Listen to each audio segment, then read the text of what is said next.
para narasumber. Boleh.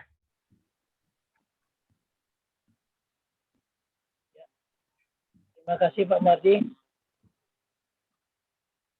Pak Mardi. Ya, silakan, suara bagus, Gus. Ya.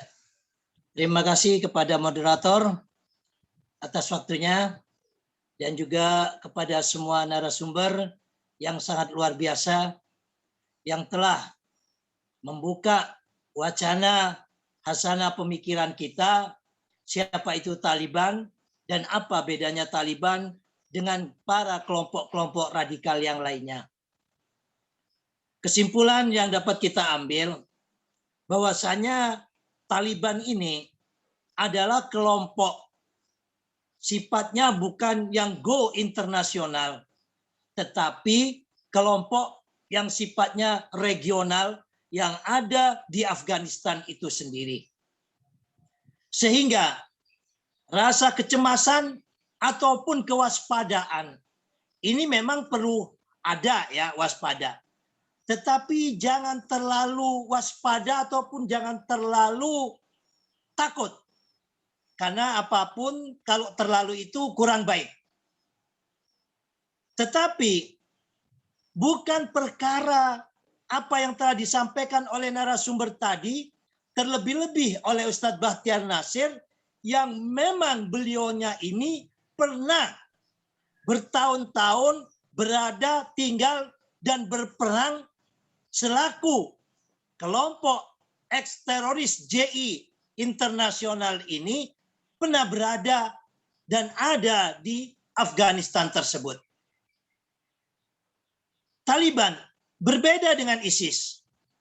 ISIS adalah kelompok yang mana menjadikan topeng agama untuk merebut kekuasaan secara global. Tetapi kalau Taliban ini adalah kelompok regional. Tetapi yang patut dan perlu kita waspadai adalah trik, langkah, cara dari kelompok-kelompok radikalis yang ada di Indonesia ini. Berikut juga sel-sel tidurnya. Mereka dengan kemenangan Taliban yang ada di Afghanistan ini merekrut, membangunkan sel-sel tidur yang ada untuk bangkit kembali. Dengan bahasa agama, intan surullah yansurkum. Apabila engkau menolong agama Allah, pasti Allah menolong kamu. Lihat bagaimana kegetolan, kegigihan, sehingga Allah menolong Taliban memenangkan tentara yang adik kuasa yaitu Amerika. Sehingga Taliban bisa merebut dengan pertolongan Allah. Bahasa-bahasa yang semacam inilah yang mereka goreng, yang mereka mainkan untuk membangun giroh-giroh para sel-sel tidur, kelompok-kelompok radikalis, terlebih-lebih teroris. Maka dari itu, kita semuanya, terlebih-lebih orang yang mengatakan nasionalis, terlebih-lebih orang yang mengatakan cinta NKRI dan Pancasila, jangan diam. Mereka ini sangat saat ini bergerak menggunakan momen kemenangan Taliban yang mana sebenarnya mereka ini bukan teroris internasional, tetapi kelompok yang hendak mengembalikan kemerdekaan bangsanya sendiri. Tetapi mereka mainkan dengan bahasa-bahasa yang dibungkus dengan topeng agama untuk membangunkan ghiroh dan roh Islam serta jihad Islam yang ada. Dan yang kedua, apa yang disampaikan oleh Ken Setiawan ini sangat menarik. Kita juga cukup bingung menjadi rakyat Indonesia ini. Teroris di Indonesia ini undang-undangnya ada, tetapi masih sangat terbatas ataupun lemah. Seperti dikatakan oleh Ustadz Ken Setiawan tadi, Sama halnya kita hanya memetik buah mangga. Ataupun memotong buah mangga, kita ambil yang tumbuh-tumbuh, yang berbuah, yang kelihatan tampak matang, 10 ataupun 20 ataupun satu keranjang yang sudah matang, yang sudah dari teroris ini dipotong, dibunuh, ditembak. Tetapi buah mangganya ini di Indonesia dibiarkan ada. Sehingga begitu ganti bulan ataupun ganti musim, maka buah mangga ini berbunga lagi dan berbuah lagi. Dan di saat itu, Densus 88 dan juga daripada BNPT ini baru memotongi lagi, mengupas lagi buah-buah mangganya. Sementara pohon dan akarnya dibiarkan ada dan tumbuh di Indonesia. Sering sekali kita kritiki, kenapa tidak pohon mangganya yang kita potong berikut akar-akarnya? Jawabannya adalah karena undang-undangnya belum ada. Sebelum memiliki senjata, melakukan langkah-langkah destruktif ataupun langkah-langkah yang melanggar daripada kriminalitas ataupun teror yang ada di Indonesia, pihak kepolisian ataupun aparat penegak hukum, baik itu Densus 88 maupun BNPT, belum bisa menangkap mereka. Ini repot. Jelas sama-sama kita ketahui. Mulai zaman baheula sampai sekarang, pusat daripada NII yang ada di Pondok Az-Zaitun di daerah Kerawang sana, atau tepatnya di Indramayu, ini dibiarkan oleh pemerintah. Padahal jelas di sana mengajarkan negara di dalam negara. Dan kelompok-kelompok mereka ini apabila telah keluar, membangun sayap-sayap, membangun kelompok-kelompok, sehingga lahirlah apa yang disebut Quran Suci saat zaman beberapa tahun yang lalu. Kelompok Al-Haq, kelompok Quran Suci ini, mereka menganggap bahwa tafsir-tafsir daripada Quran, kebenaran hanya miliknya. Di luar daripada penafsiran mereka itu adalah salah. Bahkan dianggap musuh. Ada kelompok Al-Haq, ya, bahwa kebenaran itu hanya pada kelompoknya. Bahkan dari kelompok Al-Haq ini, apabila orang tuanya tidak sepemikiran, tidak sependapat, itu tidak wajib dihormati. Lebih hormat, lebih patuh kepada imamnya daripada Al-Haq ini, daripada ke orang tuanya. Bahkan yang ngeri lagi dari kelompok-kelompok kecil, pecahan-pecahan ataupun sayap dari NII yang ada di Indonesia ini, mereka menghalalkan segala cara karena menganggap Indonesia ini seperti kata narasumber tadi, baik Ustadz Sofyan Sauri ataupun Ustadz Ayi Heriansyah ataupun Ustadz Nasir Abbas, bahwa Indonesia ini dianggap wilayah harbi, bukan wilayah Darussalam. Sebelum tegaknya syariat Islam, sebelum tegaknya khilafah, sebelum tegaknya hukum-hukum Allah, mereka anggap Indonesia ini adalah darul harbi. Sehingga mereka mencuri, merampok, ya, itu mereka anggap halal karena itu bagian daripada ghanimah. Ini sungguh sangat menyesatkan dan membuat malu daripada umat Islam yang mayoritas yang ada di Indonesia ini. Akan tetapi, apa daya kita sebagai rakyat yang cinta NKRI dengan Pancasila dan Bhinneka Tunggal Ika-nya ini? Apabila saudara-saudara kita, bapak-bapak kita, ibu-ibu kita yang terhormat, yang duduk di parlemen, yang mewakili rakyat Indonesia, merubah daripada undang-undang yang ada di dalam terorisme ini, hanya bisa menangkap buahnya, tidak bisa memotong habis pohon dan akarnya, maka selamanya hanya suatu bentuk pekerjaan yang sia-sia, yang menghabiskan anggaran dan membuat capek daripada BNPT dan Densus 88. Mereka menembaki anak-anak bangsa. Diibaratkan pohon mangga tadi yang sudah berbuah, yang sudah matang, ini dipotong, diambil, dibelah, ya kan? Buah mangganya, tetapi dibiarkan begitu saja. Tempat markas-markas daripada kelompok-kelompok teroris ini, salah satunya yang ada yaitu NII di Pondok Az-Zaitun, ya, tepatnya di daerah Hergelis, ya, di Indramayu sana. Kenapa pemerintah diam? Kita ini bingung. Dan juga di dekat tempatnya Ken Setiawan ini ada juga, ya, sejenis HTI tapi tidak HTI, ya. Mereka gunakan pakaian sama seragamnya orang NU. Putih dengan hijau. Lambang-lambangnya juga hampir sama, tetapi mereka menggunakan sistem khilafah. Ada amirnya, ada khilafahnya. Lah negara ini diam.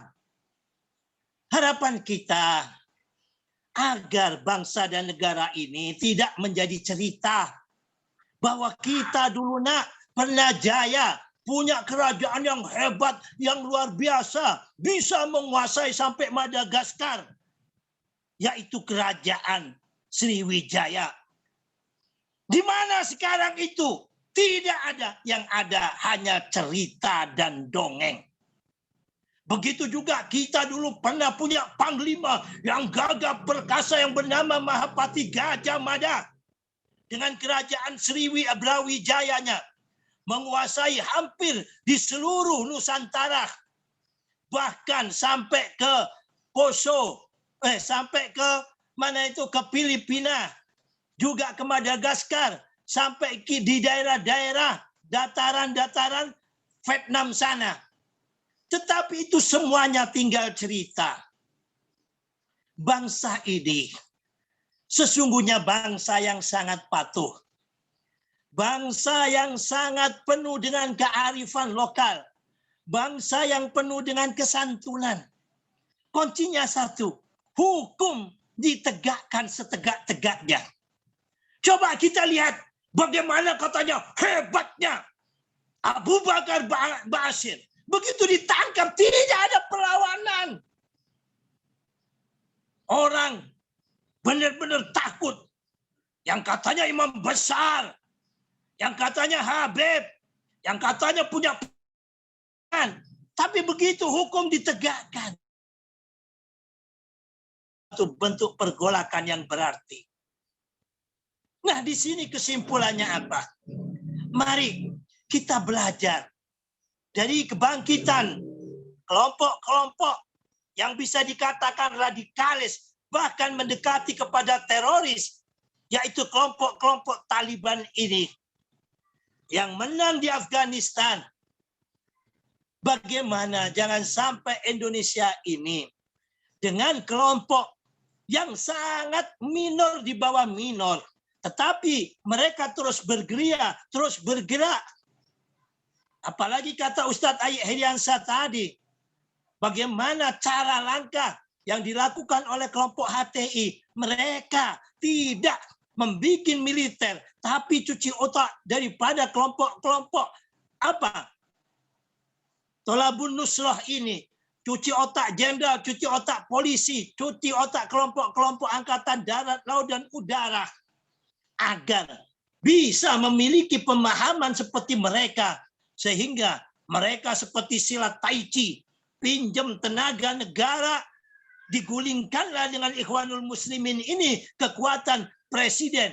Baik itu Husni Mubarak maupun Anwar Sadat dengan Ikhwanul Musliminnya. Jangan sampai ini terjadi. Dan itu hampir terjadi di Indonesia di saat pilkada DKI dengan Ahok itu. Suara TNI terpecah. Alhamdulillah Bapak Jokowi dengan segera mungkin mengganti Panglima TNI-nya.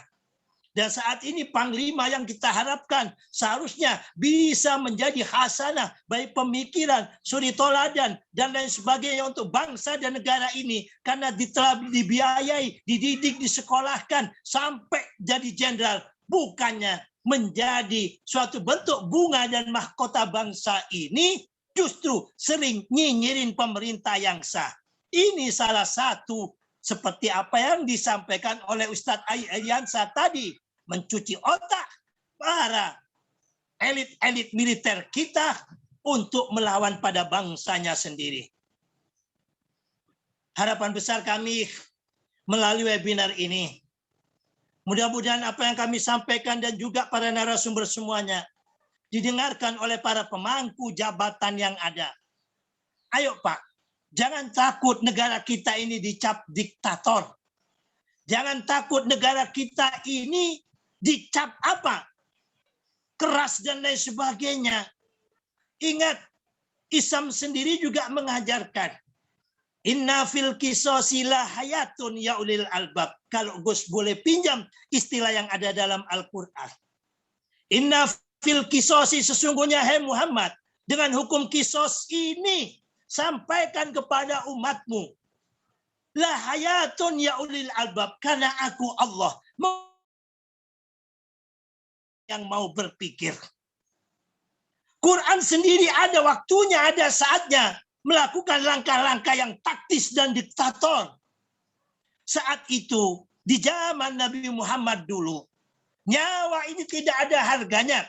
Sedikit balas dendam, main bunuh, main apa? Saling serang, main saling perang. Sebelum Islam ini kuat dan menata daripada kehidupan masyarakat Makkah dan Madinah. Ayat ini turun. Allah Ta'ala sampaikan untuk agar tidak orang sembrono, saling membunuh dan lain sebagainya, perlu ditegakkan hukum kisos. Alhamdulillah dengan tegaknya hukum kisos tersebut, al-ainu bil aini wal udhunu bil udhuni. Orang yang mencacati seseorang kupingnya dibalas dengan kupingnya, yang mencacati tangannya dengan tangannya, yang mencacati matanya dengan matanya. Ini harus paham asbabun nuzulnya. Bagi orang yang tidak paham asbabun nuzul Quran, dianggap Quran ini kejam. Hukum ini ada karena saat itu nyawa seseorang tidak ada harganya. Maka kisos ini diturunkan. Tetapi dengan perbaikan-perbaikan hukum dan perkembangan zaman yang ada, Quran ini universal dan sifatnya fleksibilitas. Karena Islam itu turun sebagai rahmat lil alamin. Nah di sini kami berharap kepada pemangku pemerintahan Presiden Jokowi yang ada. Dan juga kepada wakil-wakil rakyat yang ada. Mari sama-sama orang yang baik, pemerintah yang ada, wakil-wakil rakyat yang ada. Ayo sama-sama kita lawan segala bentuk radikalisme dan terorisme di Indonesia ini. Agar warisan yang diberikan oleh founding father kita kepada kita yang terlahir dalam keadaan merdeka ini, Indonesia dengan Pancasilanya atau istilah Gus PBNU, Pancasila, Bhinneka Tunggal Ika, NKRI, Undang-Undang Dasar 45 ini tetap terus terjaga dengan kuatnya hukum yang ada. Bukan hukum yang hanya setengah-setengah, kalau sudah jadi teroris, kalau sudah pegang senjata, kalau sudah merusak, baru bisa ditangkap.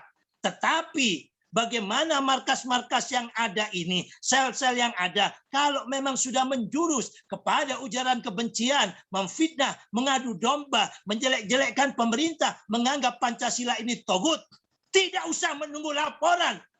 Wahai Bapakku, Bapak Kapolri dan juga Presidenku Pak Jokowi, tangkap para provokator bangsa ini sehingga tidak menjalar kepada yang lainnya. Gus sangat yakin dengan firman Allah, inna fil qisasi la hayatun ya ulil albab. Sesungguhnya dengan hukum kisos ini Allah menghormati nyawa manusia. Sesungguhnya dengan hukum yang tegas kepada para teroris dan radikalisme di Indonesia,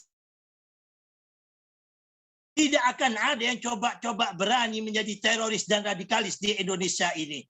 Tetapi kalau hukum kita lemah terhadap radikalisme hanya kepada kelompok teroris yang sudah memegang senjata ataupun melakukan aksi teror baru bisa ditangkap, maka sangat sulit kita akan mewujudkan Indonesia dengan kebinekaannya ini. Terima kasih. tak ada gading yang tak retak, tidak ada manusia yang tidak punya salah dan hilaf. Kebenaran semata-mata dari Allah. Kesalahan dan kehilapan semata-mata dari kami sendiri selaku hamba Allah yang dhaif. Mari, orang baik, sekali lagi, orang baik. Kalian ngaku cinta NKRI, ngaku cinta Pancasila. Jangan diam, jangan omdo, jangan NATO, no action talk only. Mari bersama-sama, rawe-rawe rantas, malang-malang potong, holopes kontol baris. Kita jaga NKRI dan Pancasila kita sampai titik darah kita terakhir. Salam Pancasila, merdeka. Assalamualaikum warahmatullahi wabarakatuh.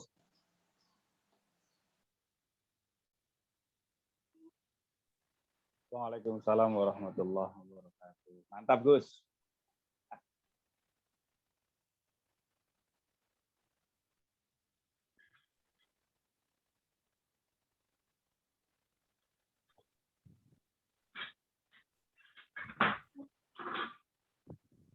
Ya, terima kasih kepada Gus Soleh yang telah memberikan kesimpulan dan juga resume ya, ataupun pada webinar kita siang hari ini. Terus selanjutnya ada puisi dari Habib Jafar. Pada Habib Jafar kami persilakan. Halo, tes, masuk. Oke, Ya, sekaligus masuk. tutup. Gimana?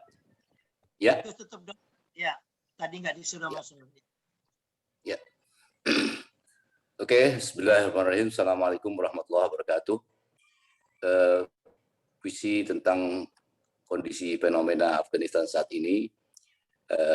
Bicara tentang Afghanistan, saya jadi teringat tokoh yang sangat populer dari Afghanistan, yakni Sayyid Muhammad bin Safdar al-Husain atau Habib Muhammad bin Safdar al-Husain yang hidup di 1838-1897.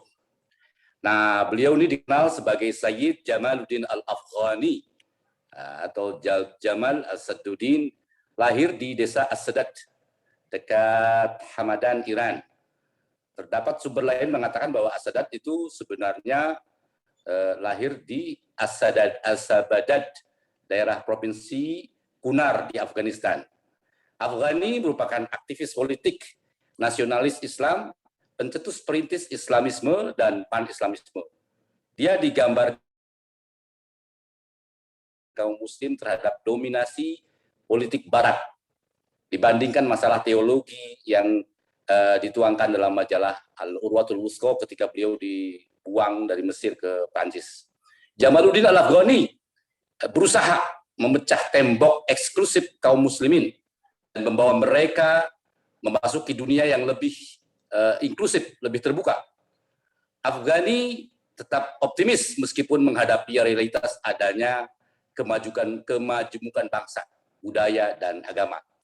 Baginya, agama itu sendiri, khususnya agama rumpun Semitik, Yahudi, Kristen, dan Islam, bukan menjadikan faktor perpecahan bagi beliau. Menurutnya, perpecahan hanya terjadi bila dieksploitasi oleh kepentingan semata. Orang yang berkepentingan. Menurut Jamaluddin, perpecahan di kalangan penganut agama lebih banyak dicetuskan oleh para pedagang agama. Mereka lah yang menimbulkan isu perselisihan dan memperniagakannya di warung agama masing-masing untuk mengambil keuntungan pribadi. Majalah Al-Urwatul Wuthqa yang beliau dirikan di Prancis, beliau menulis sebuah tulisan yang sangat menggugah. Yakni apa? Limadza taqaddamal akharun wa ta'akhkharul muslimun. Kenapa orang-orang non-muslim kok maju, orang-orang Islam kok mundur? Terus dipaparkan sepanjang lebar, lalu di bawah ada kata-kata bahwasanya itu mungkin mengutip dari hadis Nabi, bahwasanya al-Islamu mahjubun bil muslimin. Bagusnya Islam, hebatnya nilai Islam terdindingi oleh bodohnya orang Islam, malasnya orang Islam. Begitu. Maka kata Jamaluddin al-Afghani, ra'aitul Islam fi biladil kufr wa ra'aitul kufra fi biladil Islam. Kata beliau, kata tokoh Afghanistan ini, aku melihat keislaman di negeri-negeri kafir dan aku melihat kekafiran di negeri-negeri Islam. Begitulah sekilas tentang Jamaluddin al-Afghani. Kita masuk sekarang ke puisi. Bismillahirrahmanirrahim.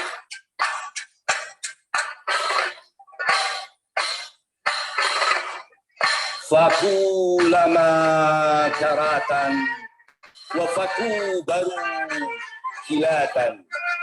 Faku baru kilatan. Fakulama karatan. Itu bukan bahasa Arab. Judul puisi ini adalah Paku Lama Karatan, Paku Baru Kilatan. Seorang bocah asik masyuk mengumpulkan paku-paku tanpa takut tertusuk. Ayahnya adalah tukang kayu yang bijak berilmu, walau nampak berwajah lugu. Paku lama yang lurus, ujungnya tajam dan masih bagus, pisahkan dari yang bengkok dan karatan, kata sang ayah sambil menyuguh kayu. Nuhafidhu ala salafis soleh, wa na'khudhu bijadidil aslah. Jari. Taliban baru ternyata anti teroris irhabi.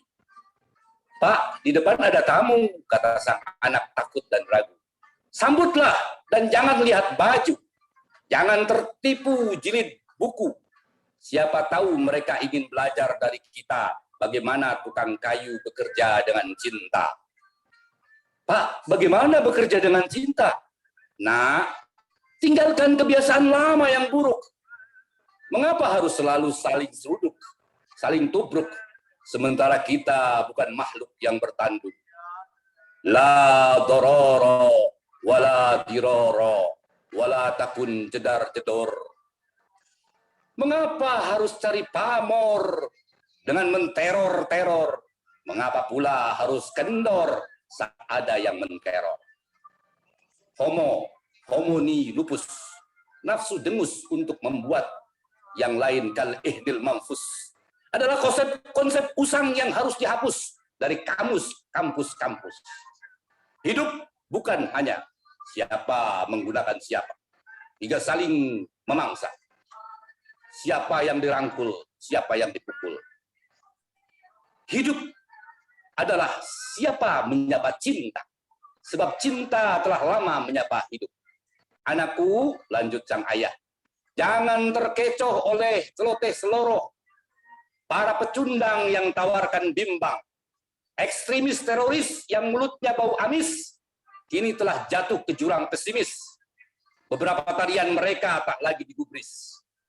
Sebab anak bangsa telah membaca peta peristiwa bahwa beruang-beruang Rusia telah menjadikan bambu-bambu untuk kungfu. Dan syair cinta dari Persia telah berhasil mengusir serigala-serigala padang pasir. Gembalaan Paman Sam yang makin pandir.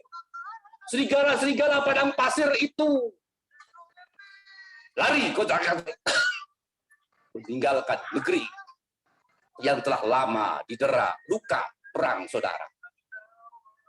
Kini mulai berbenah diri, mencuci busana, menyapa para tetangga, hingga tiba di Nusantara untuk mengkaji bagaimana Pancasila menjadi dasar negara, bernegara berdasarkan cinta.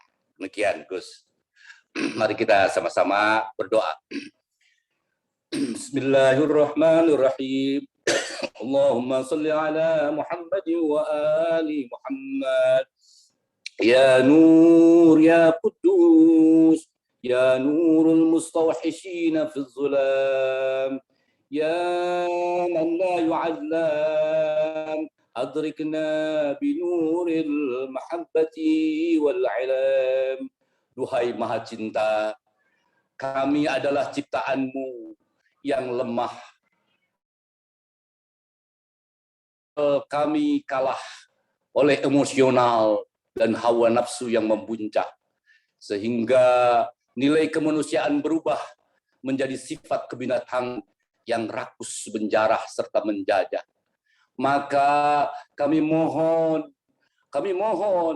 anugerahkanlah kami menjadi bangsa Indonesia, menjadi bangsa yang tetap menjaga nilai-nilai kemanusiaan.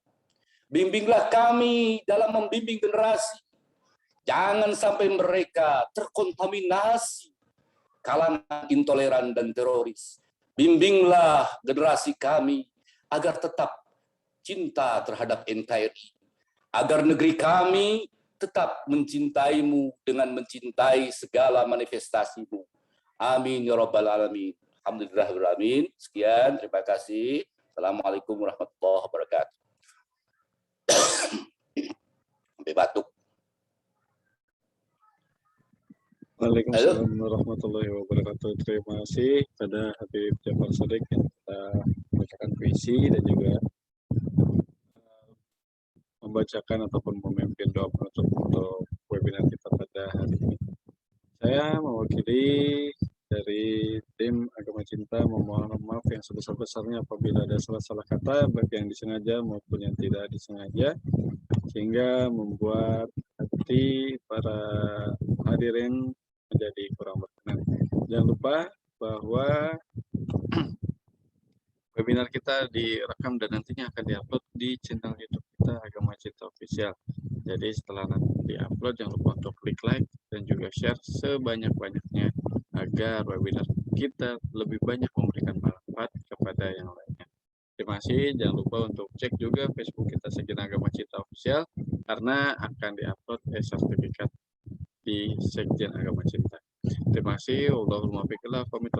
Assalamualaikum warahmatullahi wabarakatuh.